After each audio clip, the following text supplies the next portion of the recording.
സംസ്ഥാനത്ത് ഇന്നും നാളെയും ഉയർന്ന താപനില മുന്നറിയിപ്പ്. വിവിധ ജില്ലകളിൽ യെല്ലോ അലർട്ട് പ്രഖ്യാപിച്ചു. 2 മുതൽ 3 ഡിഗ്രി സെൽഷ്യസ് വരെ താപനില ഉയരുമെന്നാണ് മുന്നറിയിപ്പ്. സംസ്ഥാനത്ത് ഇന്നും നാളെയും ഉയർന്ന താപനില മുന്നറിയിപ്പ് നൽകിയ സാഹചര്യത്തിൽ വിവിധ ജില്ലകളിൽ യെല്ലോ അലർട്ട് പ്രഖ്യാപിച്ചിട്ടുണ്ട്. തൃശൂർ, പാലക്കാട് ജില്ലകളിൽ ഉയർന്ന താപനില 38 ഡിഗ്രി സെൽഷ്യസ് വരെ ഉയരാൻ സാധ്യതയുണ്ടെന്നും മുന്നറിയിപ്പിൽ പറയുന്നുണ്ട്.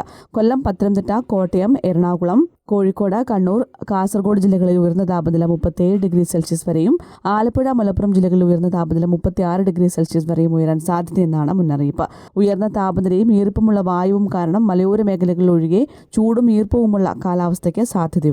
ഉയർന്ന ചൂട്, സൂര്യാഘാതം, സൂര്യാതപം, നിർജ്ജലീകരണം തുടങ്ങിയ നിരവധി ഗുരുതരമായ ആരോഗ്യ പ്രശ്നങ്ങൾക്ക് കാരണമാകും എന്നതിനാൽ കടുത്ത ജാഗ്രത വേണം. ദുരന്ത നിവാരണ അതോറിറ്റി നൽകിയ നിർദ്ദേശങ്ങൾ കർശനമായി പാലിക്കണമെന്നും മുന്നറിയിപ്പിൽ പറയുന്നുണ്ട്.